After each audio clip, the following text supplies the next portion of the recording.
Yeah, thanks, Jay, and welcome everyone to the show. Yes, as Jay said, our 20th show, exciting stuff. Thank you very much, everyone, for joining and supporting us. We're very, very grateful.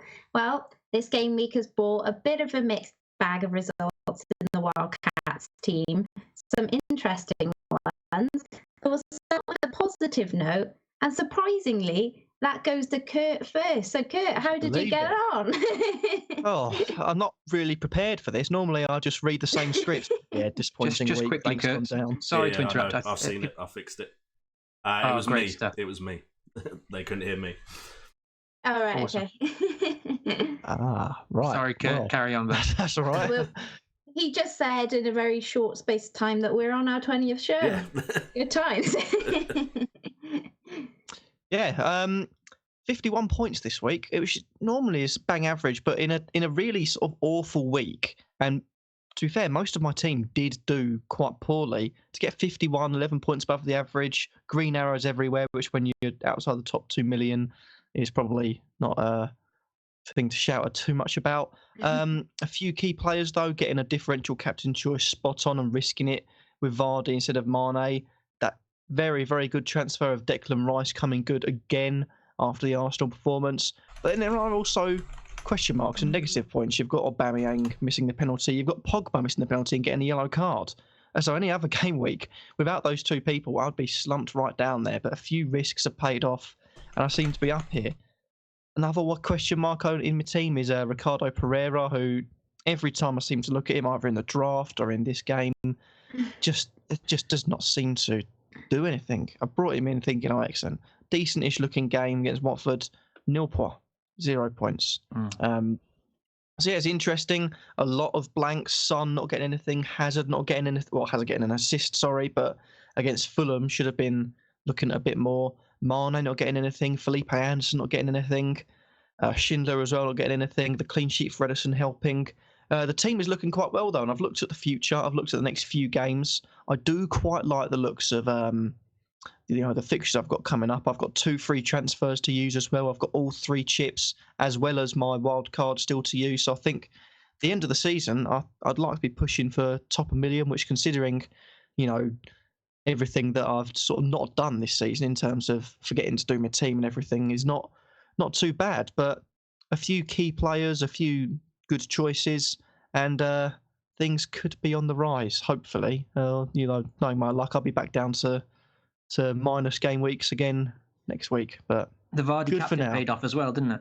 Yeah, the Vardy captain was a big one. I was sort of pretty hell-bent on Mane because I thought big derby. I don't like the looks of Hazard at the moment. I think Mane could come up trumps, but I thought I'd give it to Vardy because I think new manager, you saw what he did last time when the new manager came in.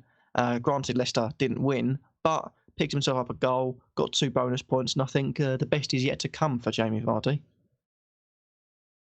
Interesting. Cool. So before myself and Jay wallow in misery, I'll go to our second positive note in the Wildcats, and that's Brett.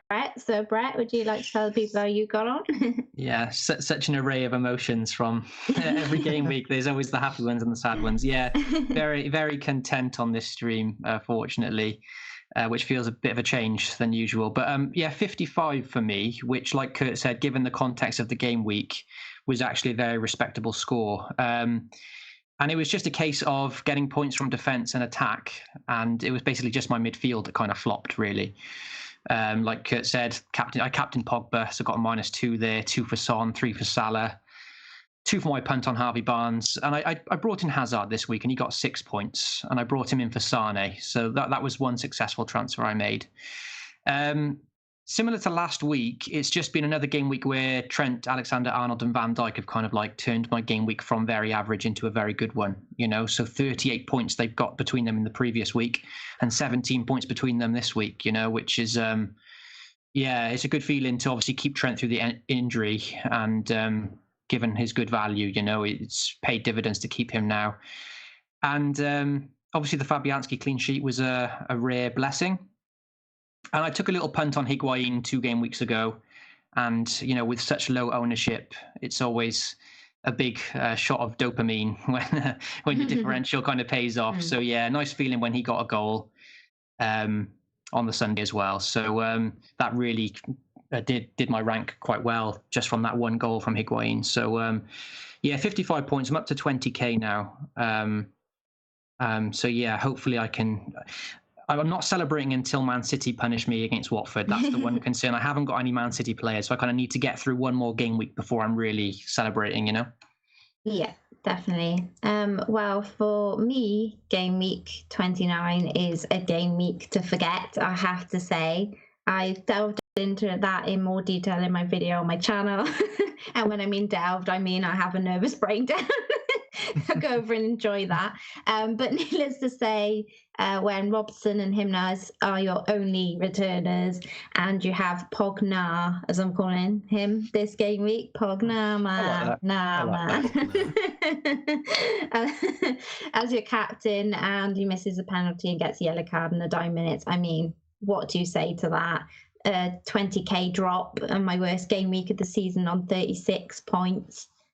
Been struggling to pick myself up a little bit after this one, lads, have to admit. I suspect I'll throw it all away in a Batshazor Rage transfer combination of -12 or something a bit later on in the week in defiance of a terrible game week. But it was pretty bad. And yeah, I think we'll probably end up overcompensating by taking too many hits that I don't need, and too many transfers that I probably don't need. But yeah, I just can't stand to look at most of the players in my team anymore. So.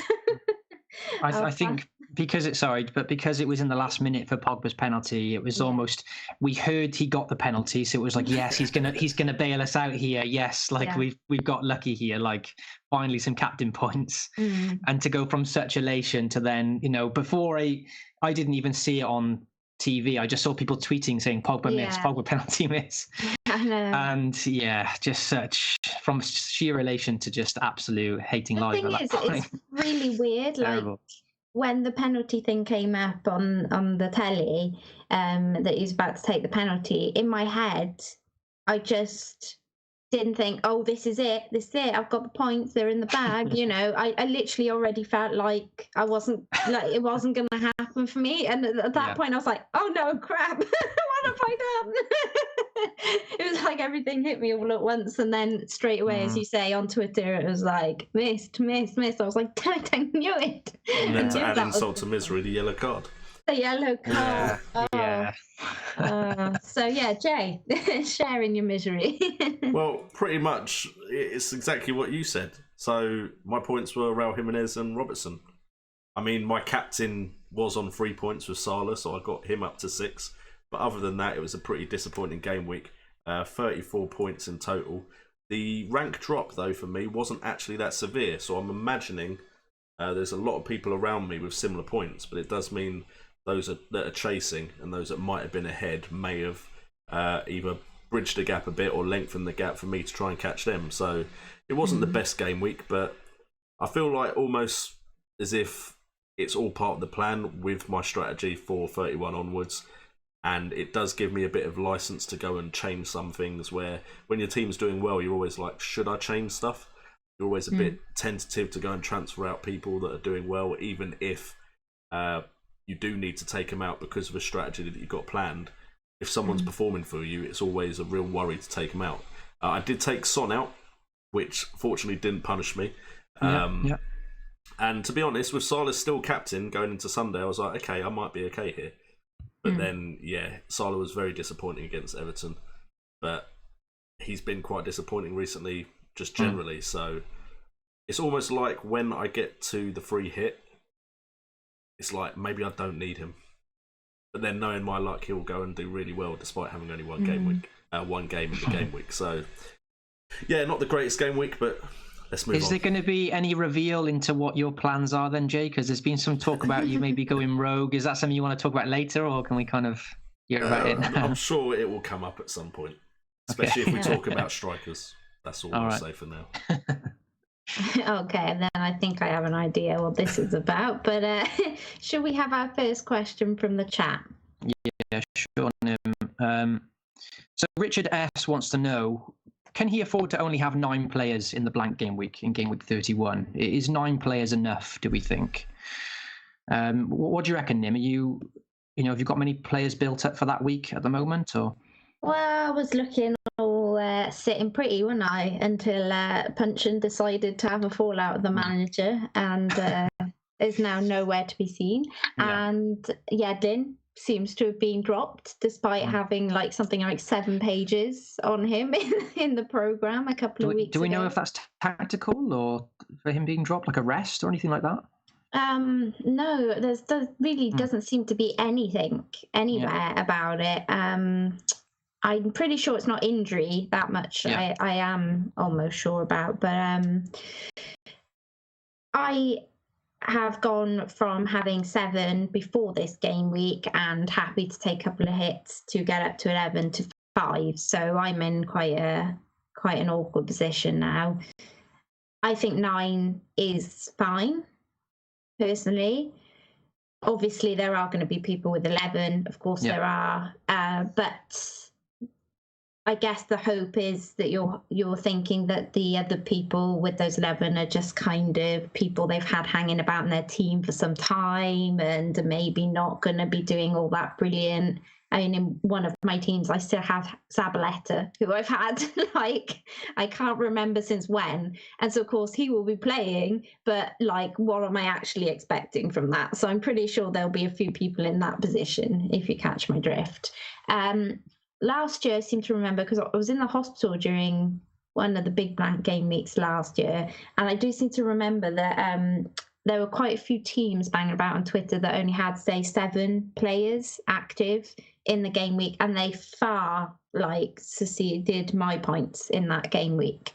So I think as long as they're decent players from the big teams and they've got a bit of form at the moment, then I'm pretty sure 9 will see you through. And you don't really need to worry too much beyond that. So I think it'll probably be the most I'll have. So. What about you, Jay? I mean, you've been building for this week for a while. So how many players are you kind of planning to have? And do you think 9 is enough for Richard? To be honest, I think 9's enough. I mean, this week, just gone, I had 15 and I still only got 34. So you never know what's going to happen in a game week. Yeah, true. If the players you have in that 9 are good players with good fixtures, then it's completely possible that you'll be fine. I should have 11. I may even take some hits just to change some of the people that I'm just not happy with. For instance, Yedlin was meant to be one of my 11. And I don't think I was ever going to get to more than 12. So if there's people I'm not happy with, I may take a hit if I feel like there's a player I can bring in that looks like they will get points. So for instance, my planned transfers, I don't have a move for Trent Alexander-Arnold, but I won't mind taking a -4 for Trent because I almost feel like that would be worthy transfer. With the fixture they have, there's a good possibility of a clean sheet. You never know what he might do on a dead ball situation or with a cross. So if the player seems worthy to you of the hit, I wouldn't be too against taking 1 or 2 hits. But I think 9 should be plenty. And then if there's some news you learn, maybe one of the defences has a major player drop out and you think there's a punt you might want to take on a player, take the -4. It's nearing the end of the season. Now is when you might as well roll the dice. Yeah. Indeed. And is that the same for you, Kurt? Yeah, I think I've got bang on 9 players playing, one of them being Peter Crouch, so technically it could be 8. I mean, he's just there to make up the numbers, really. Yeah. But I have got 2 free transfers. I don't actually know any news in terms of when the double game weeks are, so I can't look to couple them up. But I'm happy with 9 looking at the fixtures that I've got, and like you say, it depends on the players you've got. If you've got a couple of players like Crouch and defensive midfielders in your bench just to fill up the numbers to spend money elsewhere, you may be a bit worried because you may only have sort of 5-point scorers in the team. But I think my team depends on which 9, doesn't it? yeah. If you're missing all your front 3 or all your good attackers, it could be worrying. But I've got a few decent players in there. Players like Mane that will be playing. I've got Artur Baroch, who looks like he could be a good sort of pick. Hopefully Mane will be playing. You never know. You never know. Put that out there, Fingers crossed, touch wood. But looking at my team, I think it should be fine. I've got 2 free transfers to make if needs be, but I'm just sort of clinging on, waiting to see if I can get any news on double game weeks before I see who's transfer out, really. Unfortunately, there is going to be no news on double game weeks until after game week 31. That's tricky. Oh. So, yeah, you're going to be waiting a while, unfortunately. This is one of the first times I think they've done it this way, which is... Yeah. Because I'm sure last season they were announcing it before this. Yeah, they've announced a couple of them, but then they've literally said no more will be announced until after Game Week 31, which made Makes my you free wonder, hit 32 feel doesn't even it? better. What they're planning. Makes you wonder what they're planning. Maybe Triple Game Week knew what he was doing Triple Game and planned this all. By the sound of things, PSG just had disallowed goal, so Man United are still in it. Okay. Just updating. But yeah, I'd have to agree. I think 9 should be fine for that week.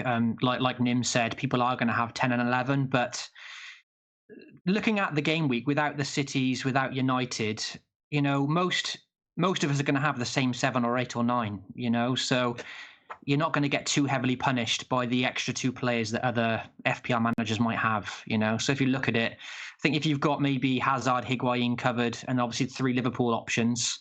The rest is just everyone's taking a punt, really, aren't they? Whether you go West Ham or you go Leicester or you go Bournemouth, you know, it's a bit of luck of the draw which team turns up in that blank game week, really. But as long as you've got the bases covered with the real explosive options that could hurt you, I think there's not too much to worry about. So 9 should be plenty, really. Yeah, I think he's okay there. And you're saying Hazard or Higuain, not necessarily both of them, right? Because that would be quite expensive. Yeah, I mean, look, I've got both now because I'm just looking at that game week and thinking, right, which are the explosive options to have here? And other than Liverpool, I'm thinking, well, I know Chelsea aren't in great form, but Higuain and Hazard are kind of big hitters, if you like, you know? I just think they're good options to have for 31 and 33, personally. But yeah, I mean, even one could do it. You know, you don't have to have both, especially if you're keeping Man City players or if you haven't got the chips available or something, you know. Okay. All right. Shall I move on to the next question? Yeah, please. So, World of Smite wants to know, is Lukaku a good captain option for the double game week 32 on his free hit? What do you reckon, Kurt? Do you think, I mean, he's obviously a big differential, quite expensive, but if you were free hitting in double game week 32, you think he's worth a captain shout? Yeah, it's I'm not sure really about that. I think it's one of those things that it depends on what side of the fence you fall on. It has its good points, it has its bad points, but it is, again, Romelu Lukaku. Romelu Lukaku in his last year, well, put it this way, since he's joined Manchester United, he's had good spells, he's had bad spells. He's currently going for a good spell. If he keeps on that good spell, you never know what he could be. But there's also the thing, if they get players back from injury, does Rashford move back up front and Lukaku go back to the bench? I have to admit, I'm still thinking about it. I do actually quite like it. I think not many people will do it. Not many people have him in the team. So I think it might be worth it. And you've got to look at the fixtures as well. And I think you look at Manchester United, and they're not the easiest of games. They're not a Huddersfield or a Cardiff, but they are teams that you can score a few goals against, and have been a bit leaky in these sort of games as well. So I'd back the move. It's just a matter of if he's still in the team. It is difficult because in 32, obviously, like Jay was saying, we haven't got all the information about all the other double game week teams yet. So because United are confirmed to play Watford and Wolves, on paper right now, Lukaku is a great option, but we don't know about whether City might have this amazing double game week, that kind of thing. So it is quite hard to make that call now until we kind of get information. But, you know, Watford at home, Wolves away is a great double game week, and Lukaku is coming into form. So if you needed a differential for a big double game week, it's a good opportunity. You know, I think he's like less than, maybe he's, I don't know what percentage owned he is, maybe like 1 or 2% owned, or very little, at least in the active teams. I think in the active teams, he's very low owned, you know? So, it would be a brave differential move if you were trying to, you know, if you were chasing the pack, basically. 4.6% owned, but I guarantee you a lot of that is probably just from the start of the season. Yeah. what about you, Nim? Do you think Lukaku's worth, if you were free hitting in 32? Difficult to say without the fixtures, but well, for me, I know I'm not as adverse to Lukaku as some people are. I had him in the World Cup, and some of those and got some really great points from him. So I know I'm not as adverse as a lot of people. To be honest with you, I'm just kind of leaving my options open. As you say, it's difficult to know. I think if I've got Aguero, which, I am hoping just to bench through the blanks, and he ends up having a double in that 32, then I'm going to find it extremely hard, especially with those fixtures, not to captain him. So I think it'll be a difficult one, but I think definitely keep an eye on him now this next game week. And I think there's a lot to say about going with your gut. I mean, if you're feeling it and you think Lukaku's your boy and you want to do it, then hey, don't let any of us talk you out of it. Go for it. It's at the end of the day, it's what you're going to enjoy. And when you're sat there that weekend, and the week after, watching the fixtures, listening to the fixtures, and you want to be waiting for that name. If Lukaku's that name, go for it. Yeah, I think it. As we get closer and we get a bit more information, might make the decision a bit easier. But Edison Massini in the chat makes a good point. He says at the moment he's playing as a striker, but with all these injuries, if Martial comes back, the double game week fixtures are very close together.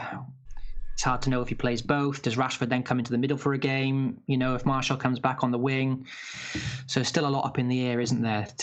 Nothing guaranteeing Lukaku playing both as a forward. But let's just see if he keeps this form and take it from there, really. Definitely. I've got a question here at FPL Belfast.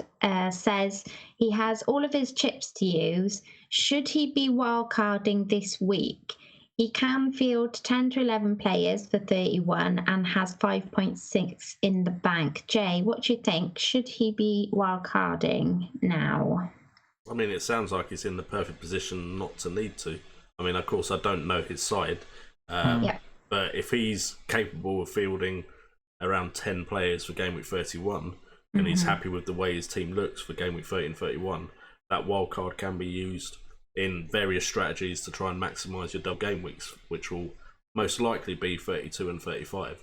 But it is all dependent on your team. If you are looking at your team and thinking, this team is absolutely awful, and I'm going to drop a lot of points in the next 2 game weeks, then potentially you can wildcard, but then you'd have to take into account which teams are blanking and try and get a cover of those teams as well as the teams that will then have a double. So it's going to be a bit complicated, especially with us not knowing all the information for those.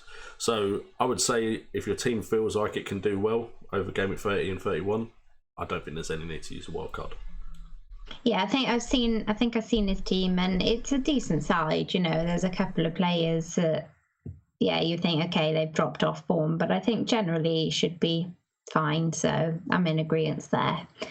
At Peter V Gray asks, thoughts on field bench fodder for 31-33 billing, or taking a hit and upgrading to Maddison, Fraser or Brooks? So, Brett, what do you think? Should he stick with somebody like Billing, or should he take a hit to upgrade to a Maddison, Fraser or Brooks? Obviously, I've not taken many hits this season, actually. This has probably been the season where I've taken the least hits ever. So I've only taken 2 so far, but... Wow. I was going to say, wow. Yeah, which is different, which is a bit different for me. But I don't know. Like, to me, Billing is just not an option, really, is he? So he's just, like you said, he's bench fodder. I would much rather have... who are the players that you mentioned there? Fraser, Maddison and Brooks? Brooks, yeah. Yeah, so I much prefer all 3 of those options, I think they can serve him a lot better, especially over the 2 game weeks, 31 and 33. Is that what he said, to play them in both? Yeah, so, Billing, look, it's difficult in football. You never know what's going to happen, So I don't want to say Billing's definitely going to blank, but probability-wise, statistically, Billing will get 2 points in both of those games. He might not. He could score, but statistically, it's going to be a 4-pointer. And you look at Leicester's 2 fixtures, so Burnley away and Huddersfield away in 31-33. I like Maddison for those 2 games. Alternatively, like Bournemouth have got 2 home games in the 31 and 33, Newcastle and Burnley, So, I much prefer I would take the hit for one of those personally. Yeah. Okay, cool. Okay, do we have another one in the chat? Yes. I think you might have touched upon this earlier, Jay. It's from Brian Ewell. He says he's got 11 players for 31 already. Is it worth the risk of bringing a better option for game week 30? So he's obviously got 11 players that he could play in 31, but maybe one of the players he doesn't like so much. He hasn't said who it is, I don't think. Is it worth him transferring out one of these blank game week players for someone who could do well in 30? Bet you any money it's Anderson. Yeah, it could be, actually. There's been a lot of talk about that, hasn't there? You're probably right, actually. If it is Anderson, I would just have the worry that it's one of those players where we know he has been capable of getting good returns. So I would always worry transferring him out when the whole plan was to have him for game week 31. You transfer him out, and then he will score in both game weeks, and you'll feel a bit gutted because you held on for so long. But of course, there's some players that all of us have held on to for probably a bit too long because we're like, those points will come, and they never do. If it's not Anderson, and I don't know the player necessarily, it would generally come down to if I really thought in those 2 game weeks, is that player going to get more points than the player I'm bringing in for game week 30?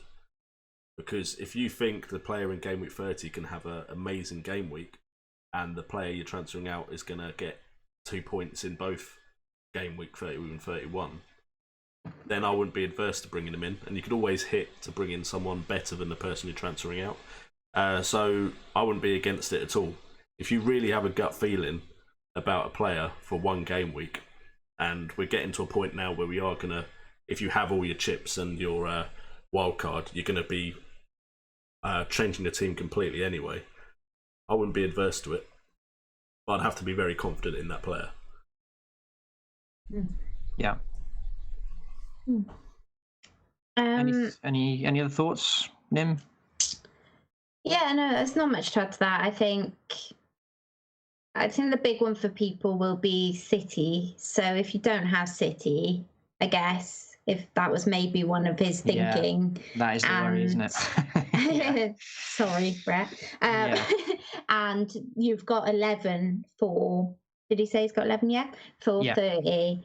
Then I could see the want to do it, if you see what I mean, to get a City player in for the week. And then I guess you could, people are going to be taking hits around now. So if you felt you could get a player in, to be fair, we don't even know how many transfers he's got. He may have enough transfers to even do the hokey cokey, literally get a City player in for the week and then switch them back again, and if that's the case, then go for it, I think. It's a difficult one because you want to know you've definitely got that team there. But if you're not confident in that team, which I think so many of us feel that way, having, built up a bit of a squad for 30 and it not turning out exactly how you planned, i.e. your Andersons and your Almirons and, to some extent your Maddisons until recently, it's difficult then to sit there and think, oh, I don't really like them anymore, they're not really doing anything for my team. And so that's difficult. So I think if you've already got a team for 30 and you've got the transfers and you just want to spice it up a bit, then yeah, do it. Go for it. But that's dependent on whether A, you've got the transfers, or B, you're happy to take a hit. So Yeah, again, it depends what 11 he's got. Because, like I said, if it was like a Billing, for example, I still wouldn't consider that, oh, great, I can field Billing this week. I wouldn't really expect anything. I'm not hating on Philip Billing now, by the way. Just it's kind as of an option. He'll score now. He will score. It always happens. Get him in. Get him in. I shunned Kante like pre-season, and the game week 1 he scored, and Jorginho as well. But yeah, for me, it's interesting because with Anderson, perspectives are so different when you own or don't own a player. So because I haven't been through the anguish of owning Anderson the last few weeks, which I'm sure has been really frustrating for me because I don't own him, there's no chance I would sell him before his next few fixtures. He plays Cardiff next without Sol Bamba. Come on, you've got to keep Anderson for that. And then Huddersfield at home in 31. So look, it's easy for me to say I haven't got Anderson, so I haven't suffered the pain and the frustration. Mm-hmm. But with those 2 fixtures, there's no way I would sell him now. But I get it. Obviously, I do get it if you are. And yeah, to touch on what you said about City, that is a worry for me. That this home game against Watford on TV in the evening as well. Yeah, that's really going to be a painful watch, I think. I desperately want a Captain Aguero. I want a Captain Aguero. I'm just praying that Pep doesn't say anything in the pressers this week that makes me double guess myself, because otherwise the captaincy would have been on Aguero this week as well. But when he said Jesus was back in training, I was just like, oh, nah, that's it. And he was saying Sergio was knackered and all this stuff. And I was like, no, can't do it now. Can't do it. It's going to have to go on the heavily reliant Pogba to get me at least 3 points in a match. Look at that. He almost got you -3. Pogna, man. Nah. Pog bad, I called him on the weekend. Okay. Just add the D. Easy. Pog bad instead of Pog boom. Nice. Okay, we got a question from JC. And this might apply to a lot of us. I assume a lot of us have still got Wolves players, right? Yep. Yeah. Even you, Kurt, you've got some Wolves players involved? Yeah, cool. Okay, so JC says, I'm doing a -4 and I will have 11 players.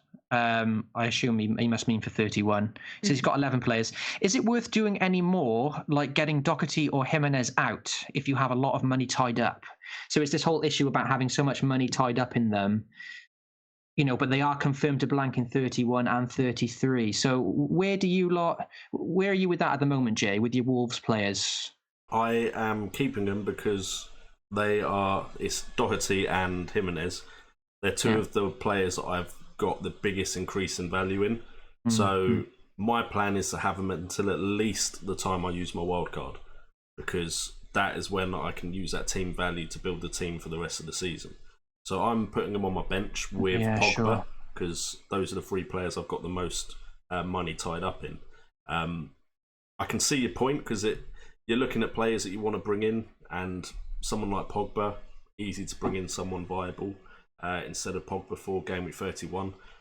But I'm just thinking about how to make my wildcard the most effective.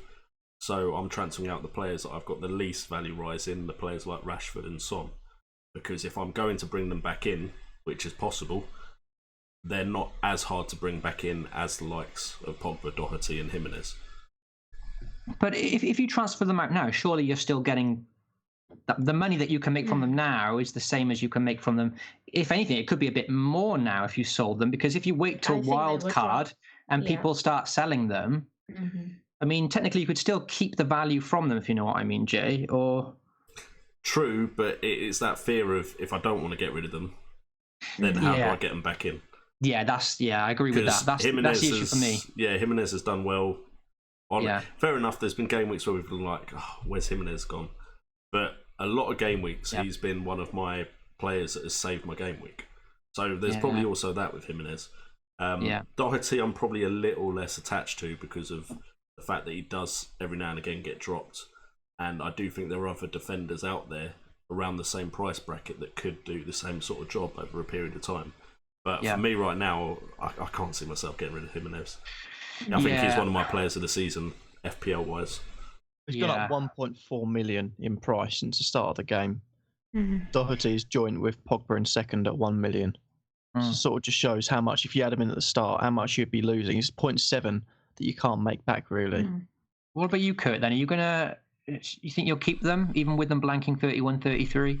I have debated this. I only got him in at 5 million, Dotty. I haven't bothered getting in Jimenez, because by the time I'd looked at him, I'm sort of funny when it comes to price rise. If they've risen quite a bit above their start price, I don't bother. I think because if they start plummeting, I'll start losing money quicker than I'll be gaining money.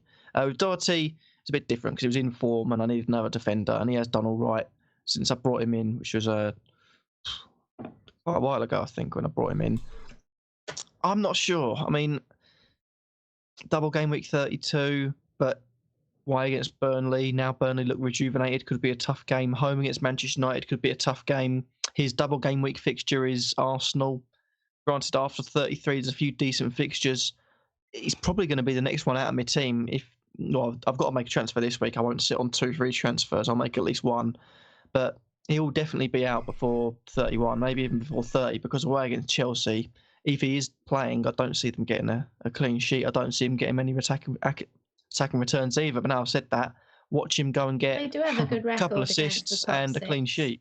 was Yeah, no, gonna they have battled well, but I don't think I can see a clean sheet. I think Chelsea, granted, I've slated Chelsea and I couldn't wait to stream recently because I seriously didn't think Sarri could be there. Obviously, he's changed his fortunes a little bit, a few decent fixtures, but I do think Chelsea will do away with Wolves, or at least Wolves will draw in a score draw, because Wolves, if they attack, the wing backs, if they get caught forwards, prime hazard position, I think, and they're at home as well. They're away as well, so Chelsea will be at home, Stamford Bridge. Jimenez I'd keep, because you never know. One chance and he could take it. He could nod it down for someone. Doherty, like Jay said, and you all said, with him being dropped, I think he's a goner for me. Well, for balance, I'm ignoring everything you guys just said. I'm selling one of each. All right. And I am selling Jimenez. Okay, yep. So This week, Nim, or 431? Yes. No, this week. Nice, okay. Hugely risky. So everybody who owns him, keep hold. It's just purely that I have 0.6 in Doherty, so he's going nowhere. Then I'm between Pogba, Aguero, and Jimenez as my other like 3 spots for 2 spots on my bench, effectively at the moment. And I have 0.3 in Pogba and Jimenez, and I'm pretty sure I have 0.3 or 4 in Aguero as well. And for me, I think Aguero will go up. Done your numbers. You've done your numbers here. It's like on The Apprentice or whatever. You've run the numbers. I run the numbers, and they're telling me at the moment to keep Aguero, keep Pogba, and keep Doherty. And the reason for that is that I do think most of these blank players will drop maybe 0.1. There'll be panic out there, especially, some people who don't play the game as often will probably panic and drop certain people to buy certain people. And to be honest, I just don't really want to. I am very aware that at some point Jesus is coming back into this City team, and Aguero won't get the kind of minutes that he's been privileged to recently. But for me, I just would rather have him through this run with the same sort of blanks as Wolves than not, if that makes sense. So with that in mind, and only having Rondon as my other striker through this time, I just have to sell one of them. And for me, that means that my 4 guy is Jimenez, unfortunately. And I'm hoping that I'll gain some money in other places, hopefully, having already, maybe by jumping early onto some of the Chelsea ships and stuff like that this week, that hopefully I'll gain a bit of extra cash there instead, so that if I want one of them back, which, at the moment will only be Jimenez at 0.3, then hopefully it won't be too much of a big gain to try especially and if he does drop during these blanks when a lot of people do sell him. And I've bought Higuain or Vardy this week and they go up, then to me, it's 0.2, maybe even 0.1. So, it's not actually, it's neither here or there. So, yeah, but that does pretty much seal him doing well this week, as will it seal his son doing well this week. So if you have either of those two players, you're very welcome. I've got both, so thank you, Nick. This is such a tough one. I'm sort of torn at the moment. I am with Jay in the fact that, for me, it depends if you want to keep them for future, if you're going to want them back or not. So granted, I could sell Jimenez or Doherty for 30 and 31, but if I want them for free hit in the double game week, I've almost wasted 0.7 million of my free hit money in 32, because if I want to buy them using my free hit, I'm then buying them at their current price rather than keeping them at the price I've got them in, if that makes sense. Who do they play in 32? Was it Burnley and United, I think Kurt said? Let me Wolves. So, yeah, away against Burnley than home Man United. I mean, Burnley should be tough to break down. United, we don't know. Yeah, it but depends on what United turns up. We don't know what the double game week fixtures are going to be yet. So maybe Wolves aren't really on the radar for that week because there's so many other great options, the Cities, the Uniteds, that kind of thing. But until we know that, I'm thinking, maybe I shouldn't sell them, because if I do want the likes of Jimenez or Doherty that week, that's almost 1 million, maybe 1.3, maybe 1.5 million of my free hit money gone in the blink of an eye, because I'm buying them back at their premium. And the same can be said, like Jay said, for the wild card in 34, because if I sell them now but I want them back in on the wild card, and annoyingly their fixtures are good from 34, it ties in really well. So Southampton away in 34, Brighton at home in 35, Watford in 36, Fulham at home in 37. So a very nice run to end the season. But if you look at it the other way, maybe they've got nothing to play for in those games. So it's a tough one. It's so tough. So I'm basically trying to decide, do I want them back or not? And if I don't, then I don't feel so bad selling them, because I'm not going to want to buy them back. So it's trying to decide, do I want Wolves players in my team for the rest of the season or not now? I think for me, it's sorry, I didn't mean to interrupt, but it's more just a case of, as much as I will probably want Jimenez back, I just do not want a weakened team without somebody I hope will be a better striker up front, and that's kind of where I'm at with it. But I definitely wouldn't be selling both if I've racked up a lot of cash in them. I'm only happy to get rid of one. And, as much as Jimenez's form over Doherty's price, I'd much rather kind of, I guess, take the risk with trying to find 0.3 than trying to find, I mean, because you brought in Jimenez a bit later, it makes the decision a bit easier for you. And I got Doherty very cheap actually as well. And you kind of forget how much they've gone up. Now, if I was, like Kurt said, if I didn't have Doherty, there's no way I would pay 5.5 million for him now. I just wouldn't. I've only got him because I got him at like 4.4 early in the season, and maybe I might pay 5 million for him at a push. But yeah, I think I would miss Jimenez a lot more than Doherty. I would be okay letting Doherty go now. But yeah, it's just trying to decide whether I want them back or not. That's the kind of, so for the person asking, you've got to ask yourself, do I want these players back or not? And we don't know how early he got these players in. So if he, I mean, in the question he did say he's got lots of value tied up. So I'm assuming there's quite a bit of money involved there. So yeah, I would say to him, to JC, do you want them back or not? And are you free hitting them back in for 32? Because it's 2 game weeks away and you're spending another 1 million to 1.5 million of your free hit money for that week, So it's a tough one, but that's what you need to decide for yourself, really.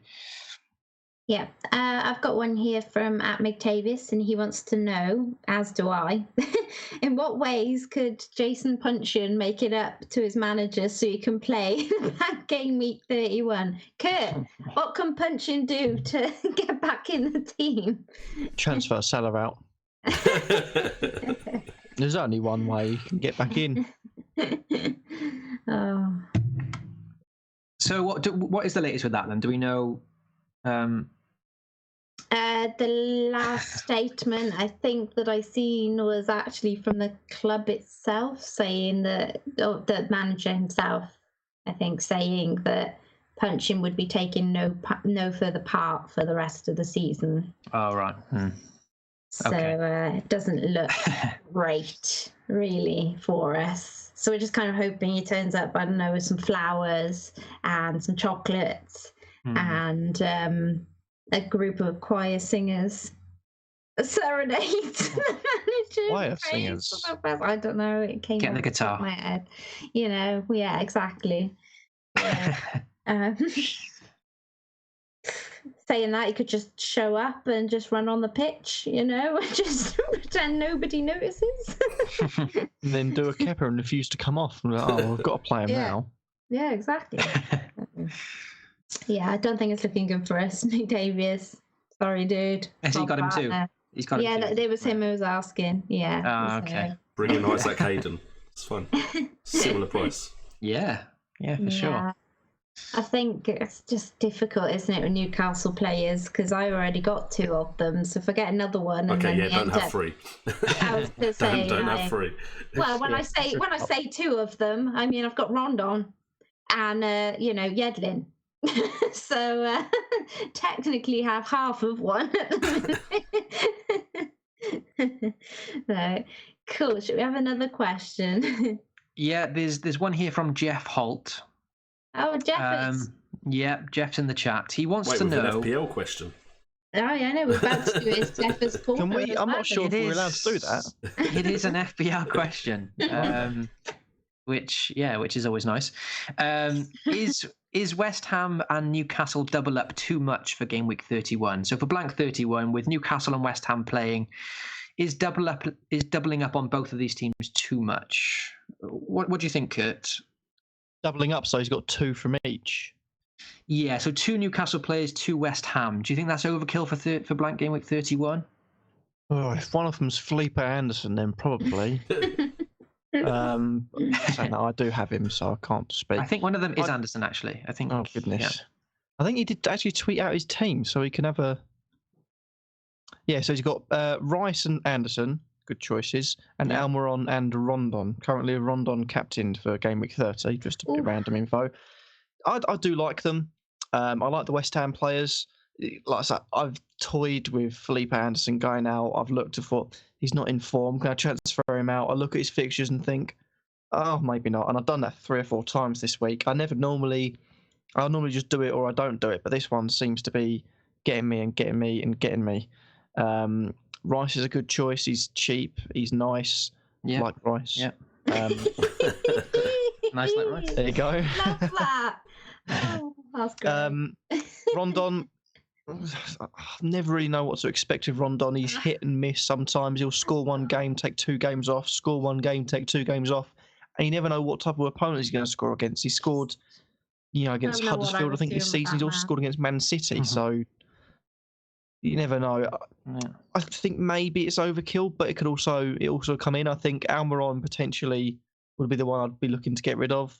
You can't get rid of... Hashtag eyebrow goals. He's got an interesting face. He has got an interesting face. I'd say the double up's a bit too much. I mean, I am myself looking at Rondon, and I think that's as far as I'd go. Yeah. I wouldn't get another Newcastle player, or indeed another West Ham player in there to get 4 from both those teams combined. I think 3 is enough, and Almiron, he looks lively, but there's no return so far, so it'd be the one I'd be looking to get out. So, Jay, you've got Almiron, haven't you? So how many Newcastle and West Ham players have you got at the moment then? I've got no West Ham players. Okay, so... And I've got 2 Newcastle. 2 Newcastle. So I'm going to say the complete opposite of what I've done in my side, and if I was going to have 2 from one side, it would be West Ham, if I was in his situation. Because West Ham have Cardiff and Huddersfield is at home, whereas Newcastle have Everton and Bournemouth away in Game Week 31. And Bournemouth at home are quite good. And they are actually, yeah. They've defensively just put too. on a good defensive display against Man City. So if they can do it against Man City, then you'd assume they could do it against anyone. So now I'm in the situation where I kind of wish I had West Ham players instead of Newcastle players. But yeah, I wouldn't have an issue with doubling up on West Ham. I wouldn't really, if it's a choice you're making, double up on Newcastle. Yeah. Nim, what do you reckon? Do you think 2 from Newcastle, 2 from West Ham for the blank is a bit too much, or? I mean, the options are slim, aren't they, in that game week? And I think we got to find our cheap players somewhere. So it's difficult. I mean, if you've already got them, then no, really, it's not, because you've already got them and you haven't spent anything to get them, and you're not spending any more to get them. I've got 2 Newcastle, 1 West Ham. I've got Fabianski, so I'm pretty much there already. Yeah. All I need is Anderson, and hey. I always forget I've got a West Ham player too. I was like, I've got no West Ham. Oh wait, I've got Fabianski actually. Yeah, that's how well he's done. I just forget about that. Yeah, I think the thing with this is that at least in the Twitter sphere, that with Newcastle and West Ham, the likelihood is you'll have the same players, 2 West Ham players and the 2 Newcastle players that everyone else will have, or at least near enough. So, yeah, to be honest, like if you're considering being with the Twitter sphere rather than the wider community, then you'll have those same players covered, I suppose. So you could think of it that way. So yeah, I'd have to agree with Nim completely. They're players that cover you for the week 31, so it's not too much in my opinion. That's fine. The fixtures are decent, they're not fantastic, and these aren't top teams. So yeah, they're not exciting players to get excited about, but they cover you. And Rondon's been in decent form. Almiron has played well, just hasn't returned the points, so maybe he's due a couple of points. He could do well, But granted, it is slim pickings, but they're decent players to own for that week. And even this one, I mean, Newcastle are at home to Everton. Sorry to interrupt. I believe there's been a penalty awarded to Man United. Oh, my word. I just had a Bet 365 thing pop up. Is that going to be a late Pogba I don't know if that's true. Pogba's not playing. Oh, my God. Is he not? Okay, it'd probably be Lukaku for the hat-trick, maybe. I was going to say, I can't relive that moment again live. I don't know if that's true or not, so I don't take my opinion on it. That would take it to extra time then, maybe. Yeah. No, United would go through an away goals if they score. All right. Oh, wow. It'd be, they'd have 3 away goals to PSG's 2. Wow, okay, interesting. Cool. If it's a penalty. I mean, I'm still trying to... Yeah. Oh, apparently it is a penalty. I can see from Twitter. So we will see. Oh. But, let's talk FPL. Yeah, but I was just kind of finishing anyway. And even this week, I mean, they're not taking up a huge chunk of your budget. West Ham are playing Cardiff, and with Cardiff having Sol Bamba injured for the rest of the season now, that's a massive gap for them, a big loss for them. And Cardiff in general are in terrible form anyway. So I do like West Ham's prospects there. I know West Ham have a habit of letting us down, maybe when we expect them to do better. But I like that fixture on paper. You can't argue with that one. And Newcastle at home to Everton, and then they cover you for the blank. So I think because you've got these West Ham players in early, like Anderson, now Anderson's not the player you want from West Ham. It's like the Lanzini maybe, or the Antonio, or someone like that is more of a differential because they haven't been letting you down for weeks like Anderson is. But he's still a good player to have for those weeks. So I think just hold now, see out blank 31, and hopefully they do the business for you. Lads, should we be? Oh, hey, goal. Okay. Apparently it was VAR as well. Oof. Wow. And apparently someone stops Lukaku getting another hat trick. Yeah. Oh, wow. Okay. No one wants to give Lukaku a hat trick. Just keep that in mind for Gameweek 32 when you want to captain him. Should we be worried about the fact that Pogba didn't start tonight, lads? Just he's suspended, isn't he? He's suspended. He got a red card. Yeah, completely forgot about that. Thank you. Just in case anyone else was worried. So, no, to answer your question. Okay. Otherwise, it was going to be keep him in it. Okay, cool. So I would just like to touch upon Jay's persuasion from Brett on his strikers before we do Jeffer's corner. So Jay, come on, what's Brett been I up don't know. to here? Maybe I wanted to keep it a secret, but then I shouldn't have really told you. Probably shouldn't have mentioned it earlier. Well, basically, it's cool if you want to. The thing is, I've been looking at Vardy and Higuain for absolutely ages as the two strikers I bring in for Game Week 31. Yeah. And the plan was to always bring them late because, of course, I wanted to keep Aguero till Game Week 31. But now looking at it, part of me is not too sure about bringing in either, which is a surprise to me because I'm looking at the underlying stats and I really like Barnes' underlying stats. And Burnley's Bournemouth, Barnes. yes, Burnley, Yeah. Ashley. Yeah. And then Bournemouth. Barnes if Wilson comes back, I I know. I remember saying in another stream, who would get on the Barnes train? What's that about? But he's consistently kept it up, and I still think the fixtures are there until I free hit for Barnes to do something for me. And then I'm also looking around, going, you know what, Chicharito, he seems to be starting now. West Ham, Cardiff, Huddersfield. I'm looking, going Bournemouth, starting to look better. You've got King. I did consider King myself, actually. And if Wilson came back, then potentially. But would I risk Wilson, seeing as he hasn't come back that far in advance of it? Probably not. Yeah. So I'm not sure what I'm doing with my strikers now at all. And the reason I'm looking at those two, Barnes and King, and maybe even Chicharito, is because they will be differentials. And in what I think is going to be potentially a low-scoring game week anyway, if I go and roll the dice and do have an absolute blinder and pick two players that a lot of people are ignoring, yeah, absolutely, it could really help before I use free hit in 32. So I have absolutely no idea what I'm doing because the gambler in me wants to go with the lower owned players. And I know everyone's looking at Higuain and Vardy. Absolutely. Well, I mean, when you say, sorry, Jay, when you say lowly owned, though, I mean, surely Vardy and Higuain aren't that highly owned. But I reckon they will be highly owned in 31. At least by the players around me, especially. The players still playing, I think a lot of them will bring him in. Yeah. I can see your point with Barnes. It's been drummed into me over several weeks from Who Got the Assist and at Hindu Monkey. They are big Barnes train fans. And to be honest, I probably should have gone Barnes when it was between who I would get, you know, where Rondon is now, effectively. So I do feel a little bit like I missed that train at that station. And there is some discussion now that, you know, obviously possibly the fit with the fixtures of the players might be better. Don't know, I can get your point. He's been consistent, he's very cheap, you know, as you say, his stats are very good. They don't blank.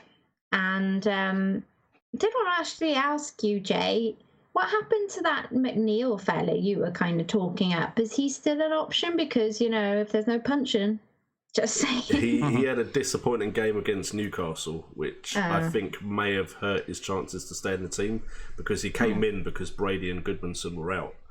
And he was performing really well, so I was hopeful he'd stay in the side. But then he kind of timed his bad performance for exactly when the other players were fit again. So I still like the look of him potentially if I thought he was going to start. But yeah, I probably wouldn't risk it just with what has happened recently. Yeah. Cool. Yeah, and like Jay was saying, the unique thing about this blank week coming up, like because the big hitters aren't there, as long as you've got, like, most people are gonna captain Salah or Mane, that kind of thing. So if you've got those players covered, there is an opportunity to kind of roll the dice with a couple of differentials because you know you're going to be wild carding soon anyway. They're not. You haven't got to think long term, like, oh, is that player going to serve me well? It's actually an opportunity to take a few short term punts, you know, and. So yeah, that's why I've been looking quite a lot at Lanzini. I've got this feeling about getting Lanzini for the Cardiff game, you know. So yeah, it's quite a unique situation where we can kind of just experiment with a few different players, and if they don't perform, you're not going to get heavily punished that week anyway, you know. So it kind of brings a bit of excitement without the risk of really having a terrible week, because it's going to be up to the big players like Salah that everyone has captained anyway, that we're going to be relying on really, and the Liverpool defence, for example. So. Well, I don't know. The way Salah's going at the moment, I don't feel confident putting my captaincy on him. So might be taking a risk just by not captaining Salah, to be honest. Yeah, that would be. I mean, him and Mane will probably be the real popular ones for that blank week, So any other captain, so maybe, but I might look elsewhere. We'll see. So cool. We also had a super chat from Steve Wynyard. Oh wow! So, he's got a little question for us. So thank you, Steve. Thanks, Steve. So we'll jump straight to that one before we do the final question. Cool. So he wants to know, he says price isn't a factor. He wants to know who we prefer between Harvey Barnes of Leicester and David Brooks at Bournemouth. Oh, now you guys have Barnes, right? Don't you? I think you guys kind of got on a bit of the other Barnes wagon. I'm actually considering getting Brooks this game week, actually. For Son. Yeah. Oh God! Don't get Brooks. That's him good. Bye, Son. Bye, Son.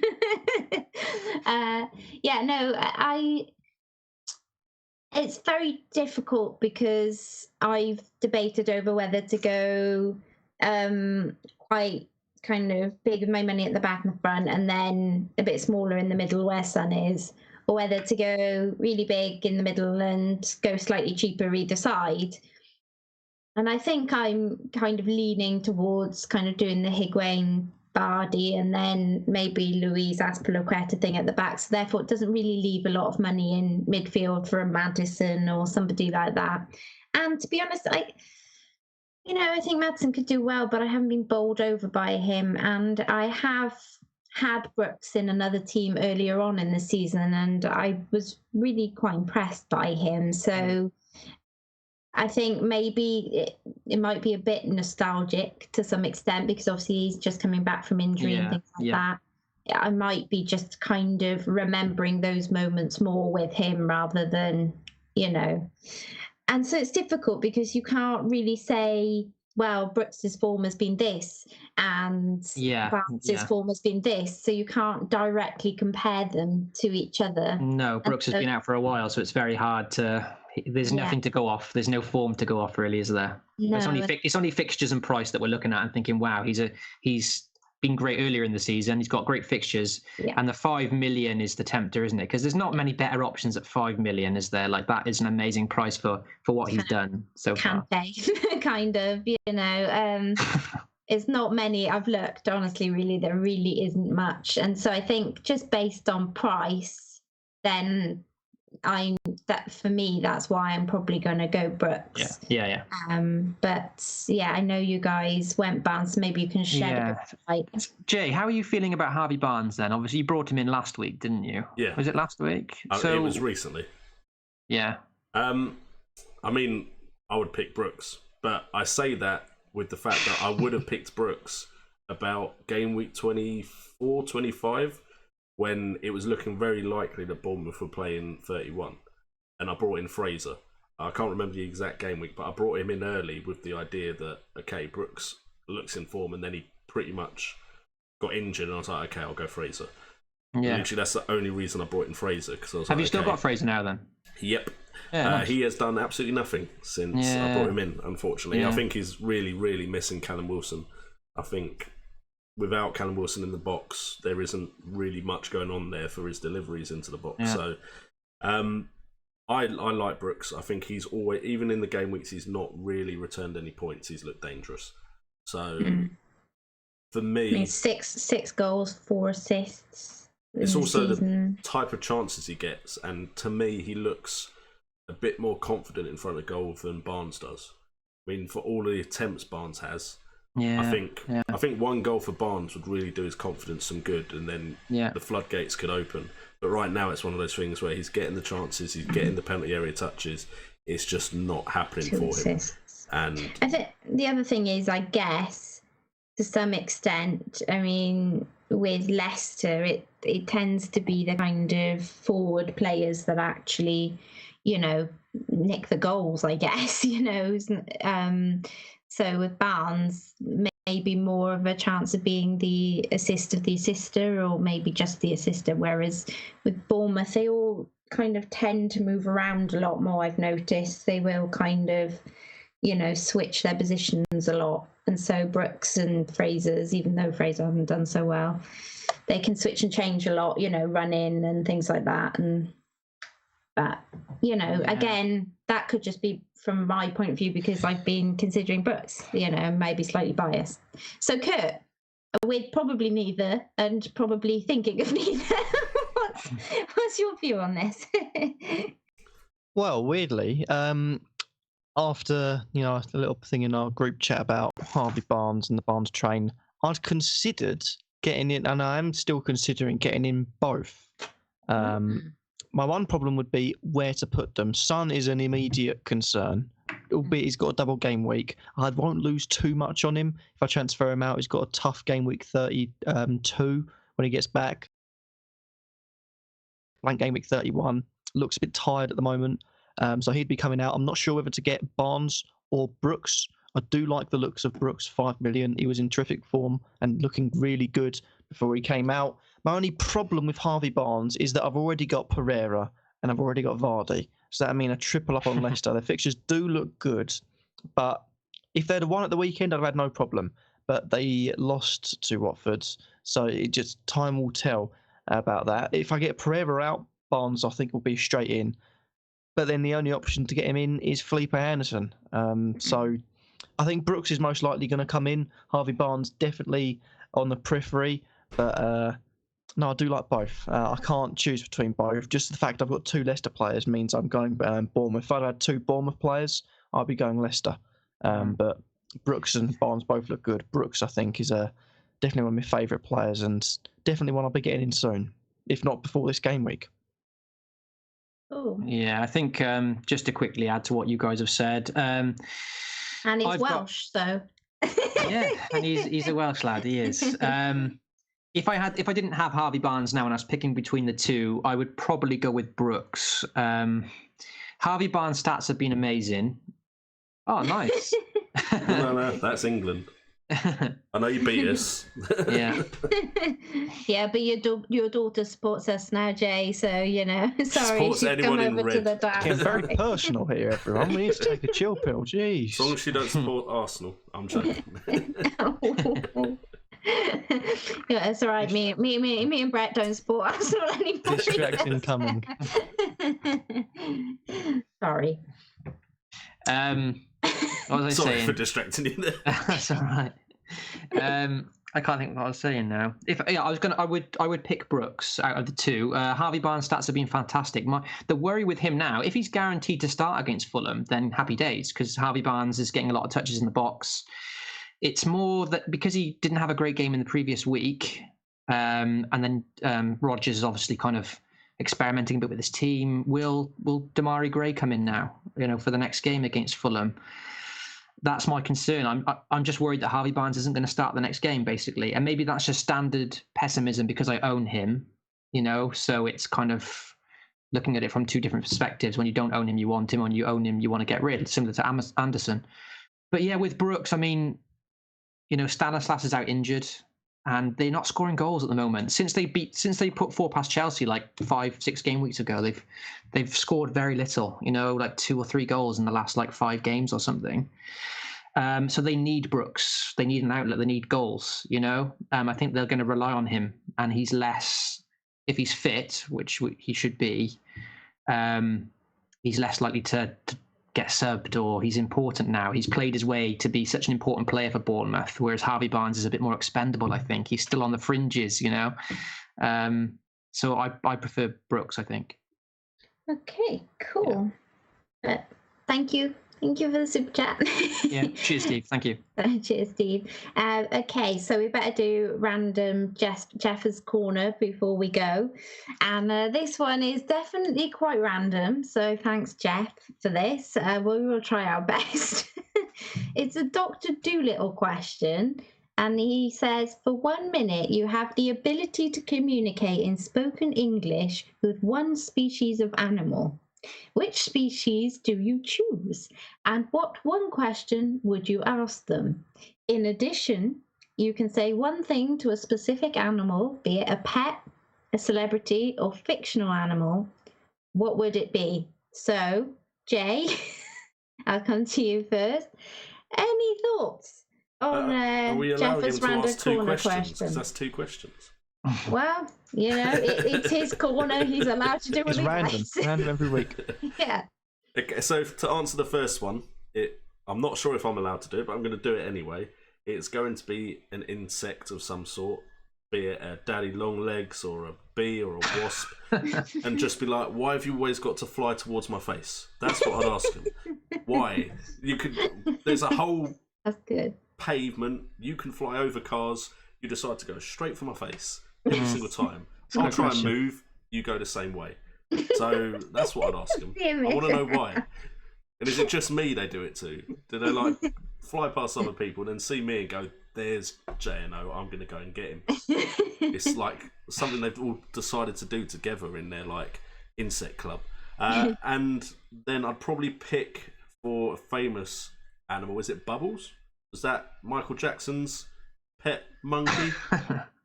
Mm-hmm. Imagine what you could find out talking to him. Then you could sell it to the press.